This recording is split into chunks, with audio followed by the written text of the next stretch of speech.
হয় আপনি সমস্যার সমাধান করুন, না হলে নবান্ন থেকে নেমে আসুন। 3 days টাইম দিলাম, 3 দিন সময় দিলাম। না হলে নেপাল বাংলাদেশের মতো নবান্ন দখল করতে হবে। আমি আবার বলছি, উস্কে দিচ্ছি না, গণতান্ত্রিক উপায়ে পশ্চিমবঙ্গ অচল করে দিক গণতান্ত্রিক উপায়ে। মুখ্যমন্ত্রী আপনিও তো অচল করে দিচ্ছেন, আগেও দিয়েছেন, আপনার শাসনভার বন্ধ রেখেছেন, তাহলে একদিন দিক না অচল করে। মুখ্যমন্ত্রী বুঝুক কি অবস্থা হবে পশ্চিমবঙ্গে। নেপালের মতো কি কিছু হবে? 1 কোটি ছেলে মেয়ে রাস্তায় নামো, চাকরি প্রার্থী তোমরা রাস্তায় নামো, অচল হয়ে যাবে পশ্চিমবঙ্গ। আমি বলছি গণতান্ত্রিক উপায়ে।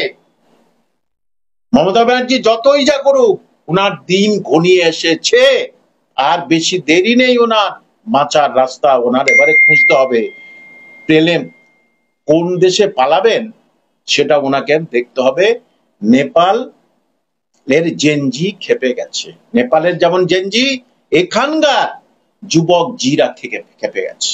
যুবক যুবতীরা যে সব দিক থেকে কোর্টে হেরে যাচ্ছে, সব দিক থেকে মানুষের কাছে উনি উনি হচ্ছে মানে কি বলবো, অত্যধিক হচ্ছে, মানে একটা তুচ্ছ তাচ্ছিল্য করছে মুখ্যমন্ত্রীকে। তবু আপনি রিজাইন দেবেন না, তবু আপনি আটকে ধরে থাকবেন। মাননীয় বিচারপতি অমৃতা সিনহা সঠিক রায় দিয়েছে। জনগণের টাকায় চোর ডাকাতদের আপনি সাহায্য করবেন? মুখ্যমন্ত্রীর ভাইজি বৃষ্টি মুখার্জি নাকি ভাইজি, তিনি নাকি গ্রুপ সিতে, ব্যানার্জির ভাই, ওনার কোনো প্ল্যানই খাটবে না। A to Z পর্যন্ত প্ল্যান করুক, সব প্ল্যানই ওনার ভেস্তে যাবে। এবং ওনাকে মানুষের কাছে ক্ষমা স্বীকার করা উচিত। চাকরি যারা হারা তাদের কাছে ক্ষমা স্বীকার করা উচিত। ABCDE প্ল্যান রেডি, কই আপনার প্ল্যান কই? তুমি কেন? তারা তো এই অযোগ্যরা তো ফর্ম ফিল আপ করবে গ্রুপ সিটি, তখন কি হবে? আবার সেই কেস কামারি হয়ে যাবে। তা মুখ্যমন্ত্রী চাচ্ছেনটা কি? শিক্ষিত যুবক যুবতীর সঙ্গে প্রতারণা শুরু করেছেন আপনি। এ কি শুরু করেছেন আপনি প্রশাসনিক প্রধান হয়ে? এটা আপনার কোনো ভাষা হলো মুখে? কারোর চাকরি যাবে না, সেখানে সবার চাকরি চলে গেল। আপনি নামে নামে একটা রিভিউ করালেন।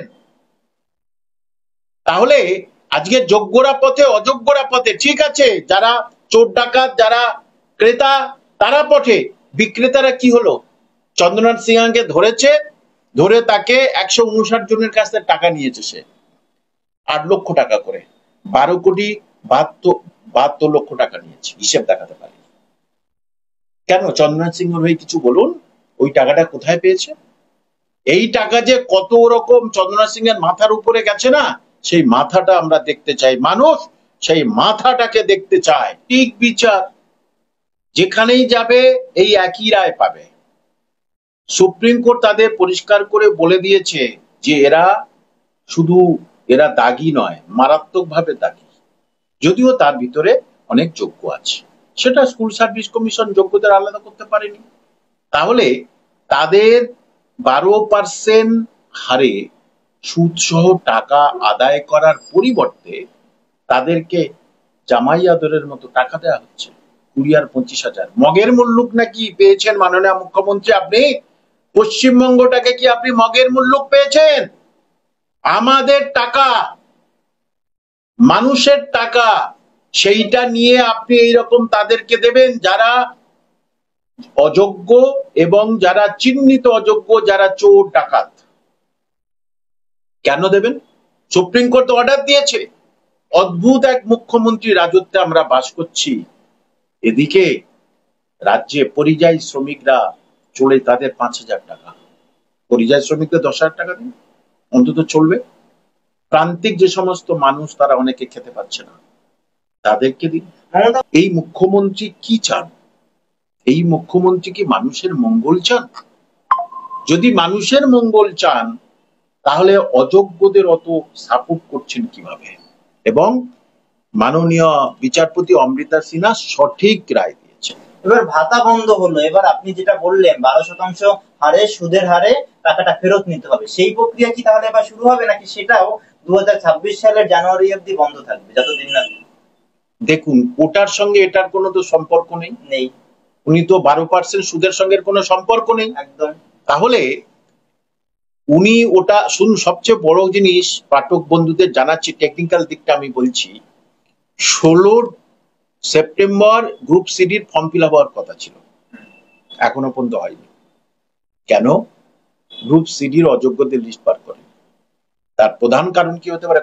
কোট আনকোট বলছি, মুখ্যমন্ত্রীর ভাইজি বৃষ্টি মুখার্জি নাকি ভাইজি, তিনি নাকি গ্রুপ সিতে, মানে ব্যানার্জির ভাইজি মুখার্জি, ব্যানার্জি, বৃষ্টি ব্যানার্জি না মুখার্জি আমি ঠিক জানি না, ভাইজি হতে পারে কি আমি বুঝতে পারছি না, কোন ভাইজি, কত রকমের ভাইজি তা তো জানি না, তিনি নাকি ওরকম হয়ে আছে কোট আনকোট। তাহলে কি তার নামটা পাবলিশ হলে ঝামেলায় পড়ে যাবে?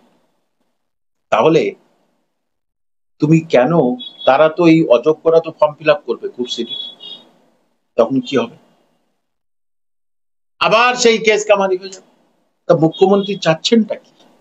দুর্গাপূজার আগে স্বস্তি পাবেন গ্রুপ সি গ্রুপ বি, এটা অনেক আশা করছিলেন যে পুজোর সময় অন্তত ভাতাটা যদি দেওয়া যায়। 1 লাখ টাকা ক্লাবগুলোকে দিচ্ছে, যারা চাকরি হারিয়েছে, যাদের সংসার চলছে না, যাদের সবজি বিক্রি করে খেতে হচ্ছে, ইএমআই বাকি, তারা যদি ভাতাটা পেত অন্তত পুজোর সময় তাদের মুখে তো হাসি ফুটতো।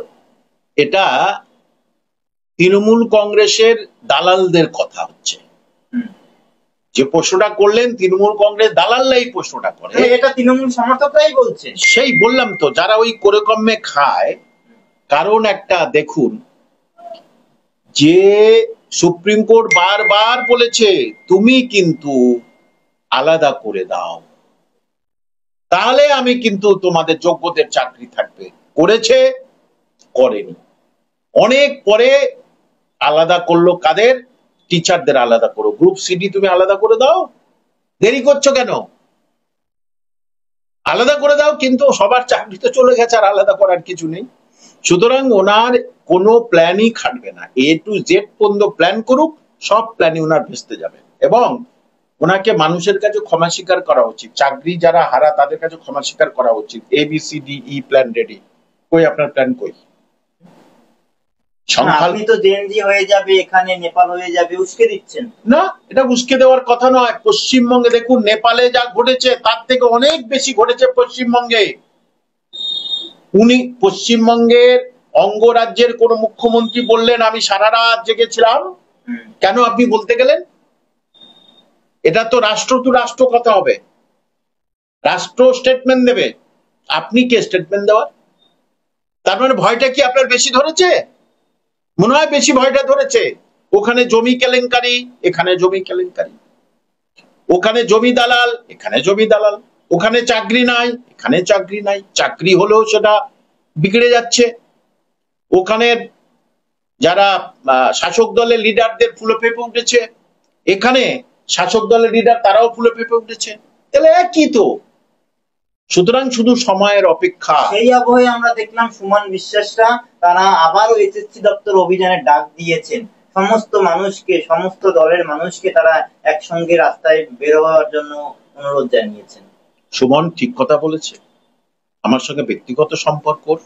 ও খারাপ কথা কি বলেছে? ও তো যোগ্যতার সঙ্গে চাকরি পেয়েছে ওরকম অনেকে, তাহলে তাদেরকে আলাদা করে সুপ্রিম কোর্টে আগে দিলেন না কেন? আমার সেইটাই প্রশ্ন, কেন আলাদা করে দিলেন? আমার প্রশ্ন হচ্ছে এই যে এসএসসি অভিযান ডাকা হলো, এটাই কি এই নেপালকে দেখে যে এটা আপনি বললেন এখানেও একই অবস্থা, সেই নেপাল হওয়ার শুরু হবে এই এসএসসি অভিযান? দেখুন, নেপালের মানুষ বাংলাদেশের মানুষ যেমন এক হয়েছিল জাতি ধর্ম অন্য নির্বিশেষে, নেপালের মানুষ সবাই এক হয়েছিল, পশ্চিমবঙ্গে সেটা হবে না।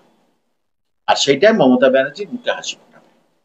SLSTর যে আন্দোলনে 2-3টা ভাগ ছিল জানেন তো, প্রাইমারি আন্দোলনের 2-3টা ভাগ, সবাই মুখ দেখাবে, সবাই নেতা হবে, তাহলে কি করে হবে? এইটা তো মমতা ব্যানার্জি চাচ্ছে। বা বেশ গ্রুপে ভাগ হয়ে গেছে, কোনোভাবে সবাই একসঙ্গে আসো, 1 কোটি ছেলে মেয়ে রাস্তায় নামো, চাকরি প্রার্থী তোমরা রাস্তায় নামো, অচল হয়ে যাবে পশ্চিমবঙ্গ। আমি বলছি গণতান্ত্রিক উপায়ে, আমি কোনো অগণতান্ত্রিক কথা বলছি না, আইনকে খেলাপ করছি না, গণতান্ত্রিক উপায়ে পথে নামো।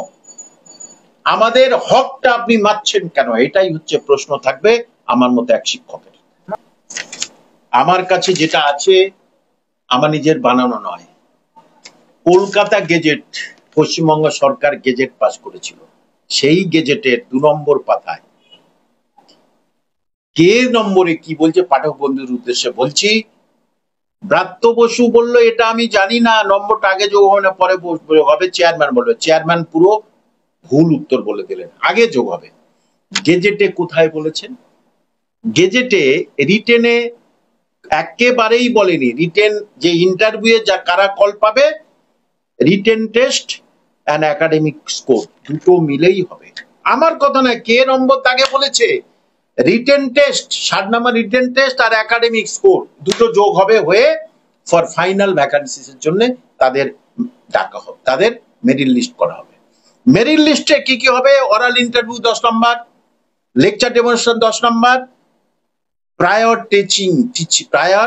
টিচিং এক্সপিরিয়েন্স মানে 10 নম্বর। সেটা কখন? এই ইন্টারভিউ, লেকচার ডেমনস্ট্রেশন 10, 10, 20 আর 10, 30, এটা লাস্ট হবে। অর্থাৎ রিটেনের সঙ্গে শুধু যোগ হবে একাডেমিক, সে মাস্টার ডিগ্রিতে কত পার্সেন্টেজ পেয়েছে 10-এর মধ্যে, আর অনার্সে পার্সেন্টেজ নয় 8-10 এরম করেছে, আর অনার্সে কত পেয়েছে, দুটো যে যেরকম ভাবে দিয়েছে।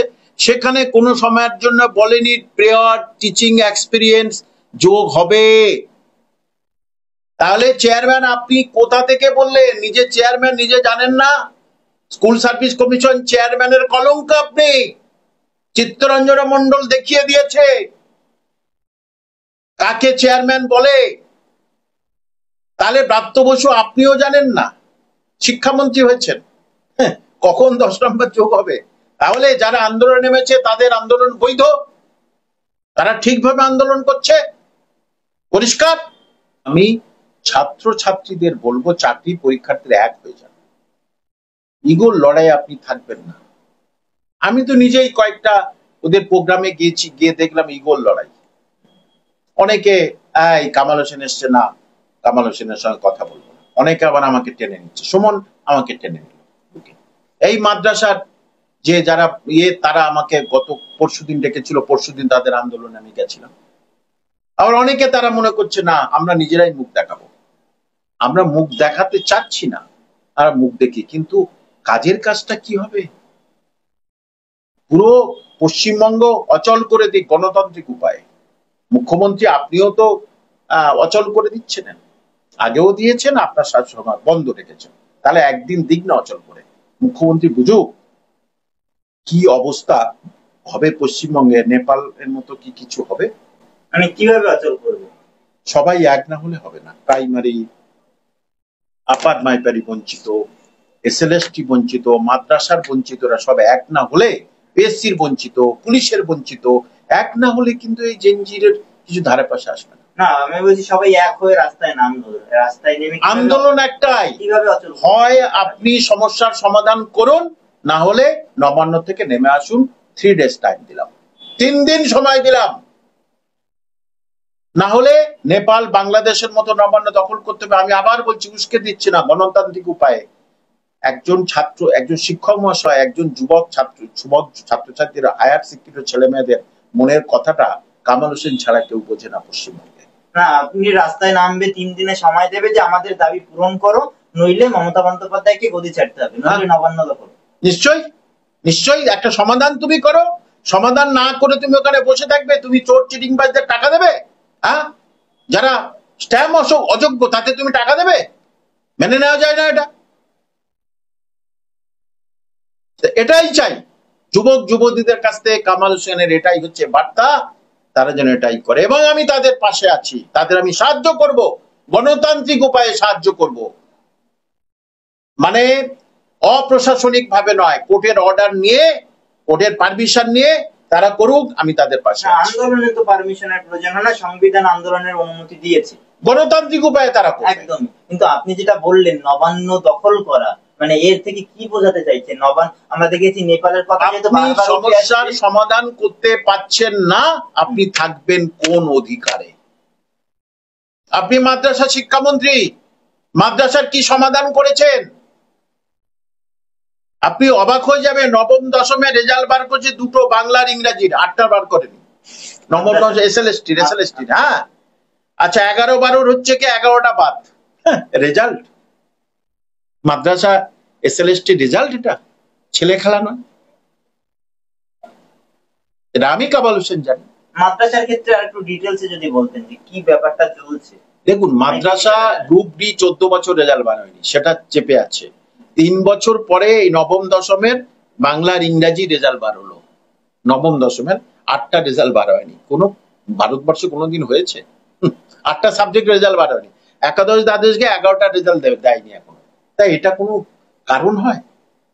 রেজাল্ট বার হবে সব সাবজেক্টের একসঙ্গে, সবাই একসঙ্গে পরীক্ষা দিয়েছে। ভাবুন, এটা মানুষ জানে না, তাদেরকে বলে দিলাম। মাদ্রাসা মানে সেখানে যেহেতু মুসলমান না আছে তা না, এখন 70 থেকে 80% হিন্দু ভাই বোন মাদ্রাসা শিক্ষক শিক্ষিকা হচ্ছে। মাদ্রাসার উন্নয়ন বা শিক্ষক নিয়োগ হলে তো সংখ্যালঘু সম্প্রদায় সম্প্রদায়ের উন্নয়ন হবে। উনি সংখ্যালঘু সম্প্রদায়ের কোনো উন্নয়ন চান না, সংখ্যালঘুদের ভোটে শুধু ব্যবহার করবেন, এটাই হচ্ছে কি ওনার মনের ইচ্ছা, সেটা আমি বুঝে গেছি। এবং যখন ওনার পার্টির মধ্যে কিছুদিন আমি ছিলাম, তখন আমি বুঝে গেছি সংখ্যালঘুদের উনি উন্নয়ন চায় না। 11খানা চিঠি পাঠিয়েছিলাম মাদ্রাসার উন্নয়নটা ঠিক করার জন্য, কোনো রেসপন্স দেয়নি। উনি সংখ্যালঘুকে ভালোবাসেন, রিজাইন দিয়ে চলে আসলাম। মানুষ ভাবুক উনি সংখ্যালঘুদের কত ভালোবাসেন। সংখ্যালঘুরা সেটা বোঝে? সংখ্যালঘুরা বোঝে না তাদের দুর্বলতা কোথায়। মমতা ব্যানার্জি বোঝে সংখ্যালঘুর দুর্বলতা কোথায়। এটা অদ্ভুত ব্যাপার। সংখ্যালঘুরা আবার বোঝাবে, আপনাকে বলে দিলাম, বোঝাবে। ভোটটা আসুক, দেখুন না, 2 থেকে 3% ভোট সুইং করলেই মমতা ব্যানার্জির অবস্থা খুব খারাপ। আর সেই অবস্থা আসতে চলেছে।